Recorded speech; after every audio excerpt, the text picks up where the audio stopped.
Welcome to the Marketing Behind Rapid Growth, the podcast where we explore the strategies, decisions, and growth engines behind some of the world's most successful technology companies. Today, we're talking about Typeform. Picture a showroom floor in Barcelona. A few iMacs sit near the entrance, waiting to capture the names and emails of shoppers browsing high-end bathroom fixtures.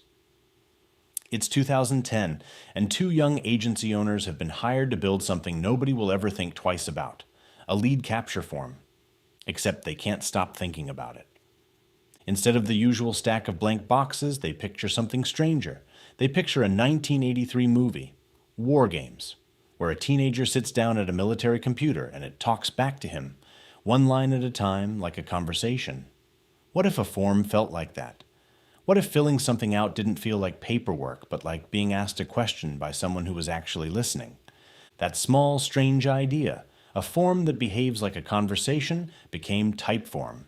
And by the time this story catches up to the present, that idea has grown into a company serving more than 100,000 paying customers, with annual recurring revenue closing in on $100 million. But the most interesting part of this story isn't the product, it's the loop underneath it.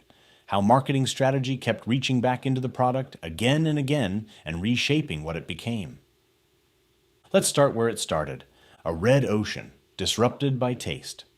In 2010, the online form and survey market was not an open field.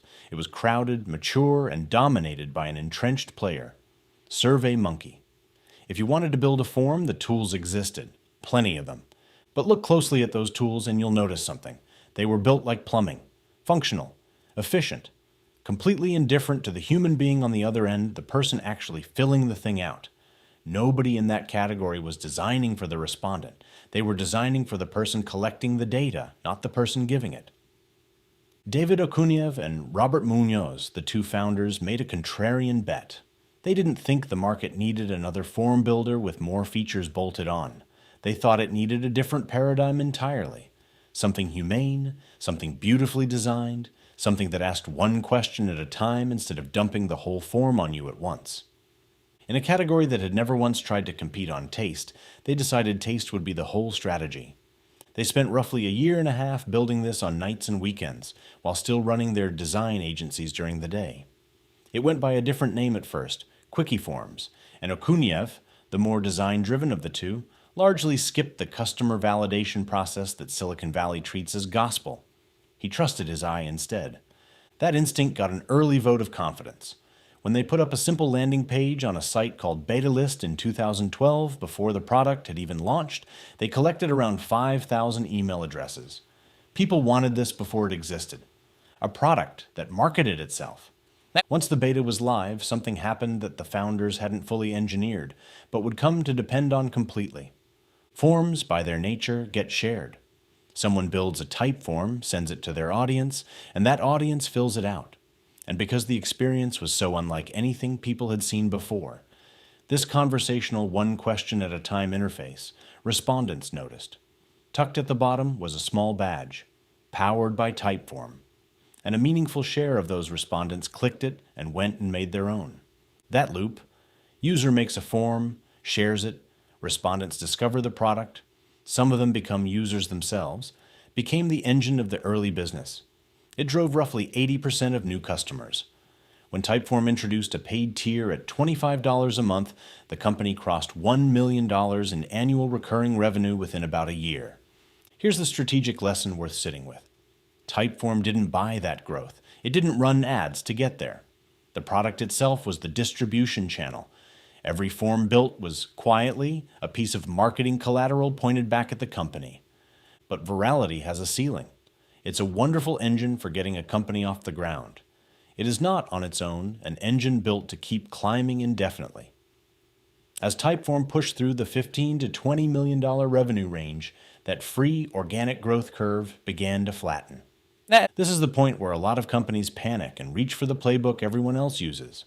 Paid acquisition, generic content marketing, more sales headcount. Typeform did something different. It built two deliberate flywheels, and once again, marketing didn't just promote the product, it reshaped it. Flywheel 1, product-led SEO. Most companies solve the "we need organic traffic" problem by starting a blog. Typeform looked at that playbook and asked a better question. What if the content itself could be the product? So instead of writing articles about form design, they built a large library of highly specific, ready-to-use templates. An online registration form template, an event feedback template, each one engineered around a real, high-intent search query, the kind of phrase someone types in when they actually need something right now, not when they're browsing for ideas. These pages ranked in search. And because the content wasn't an article describing the product, the content was the product, the gap between "I found this" and "I'm using this" nearly disappeared. Someone searching for a registration form template didn't land on a blog post explaining what a good form looks like. They landed inside a working Typeform. They could start using it immediately. By the company's own account, this approach generated tens of thousands of organic, non-branded signups, along with a meaningful stream of long-term customer value. Marketing and product had essentially collapsed into the same surface. Flywheel 2. Ecosystem-led growth. The second flywheel came from a different insight, one that's easy to miss if you think of your product as something that lives on its own. No SaaS tool actually lives alone. It lives inside a customer stack next to a dozen other tools that customer already depends on. Under Chief Revenue Officer Kristen Habacht, Typeform's revenue and marketing teams sat down and defined precisely who their ideal customer was. Marketers focused on lead generation, and then mapped out the other tools that customer was already running: HubSpot, Salesforce, Klaviyo. That mapping didn't stay in a slide deck. It went straight into the product roadmap, driving deep native integrations with exactly those platforms. And here's the strategic subtlety worth underlining. Those integrations weren't just features to check a box on a comparison page. They were distribution channels in their own right, opening the door to co-marketing and co-selling with each platform.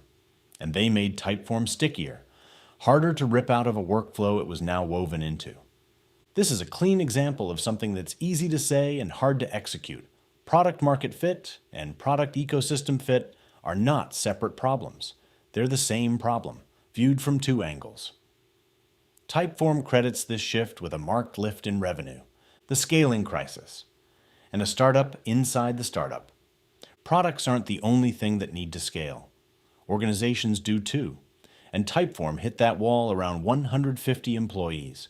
Roughly the point where informal, everybody talks to everybody coordination stops working. The company's culture had always been consensus-driven and people-first, which had served it well when the team was small. But at that size, every decision started needing universal buy-in, and that kind of alignment tax slows everything down.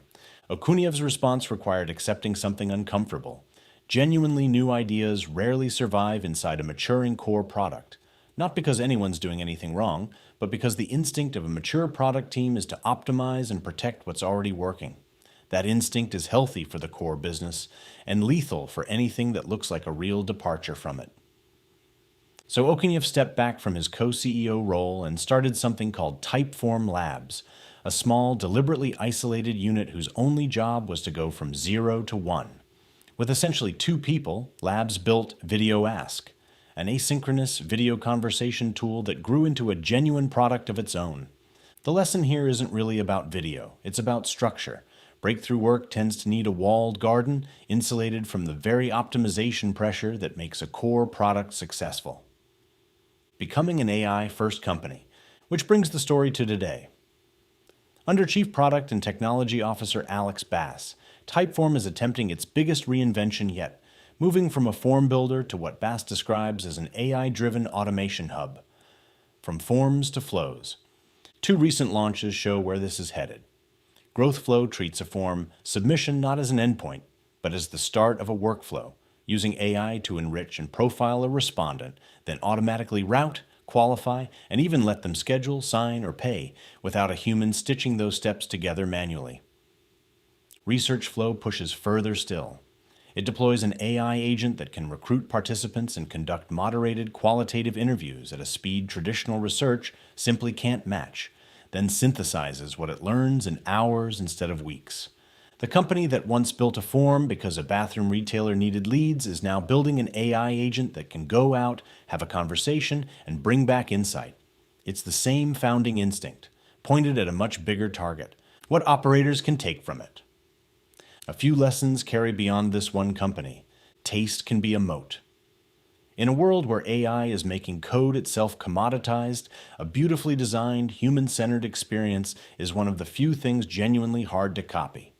Disrupting a crowded category doesn't always require more features. Sometimes it requires a better paradigm. Build the marketing into the product. Typeform didn't grow through outbound advertising. It grew because the product itself carried a viral loop and because its use case templates doubled as search-optimized landing pages. The product was the channel. Ecosystems drive both acquisition and retention. A tool becomes more valuable the moment it plugs into the stack a customer already relies on. When marketing identifies that ecosystem clearly, product's job is to build the bridge to it and protect radical innovation deliberately. As a company scales, its core team becomes risk-averse almost by necessity. That's not a flaw, it's physics. Real breakthroughs often need a small independent lab where people are free to fail fast, away from the gravity of a maturing product. Conclusion.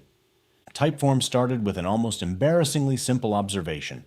People hate filling out forms, and treated that observation with a designer's sensibility and a growth marketer's discipline.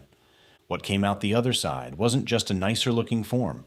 It was a new standard for how businesses ask audiences questions online. And running through the entire story is one consistent thread.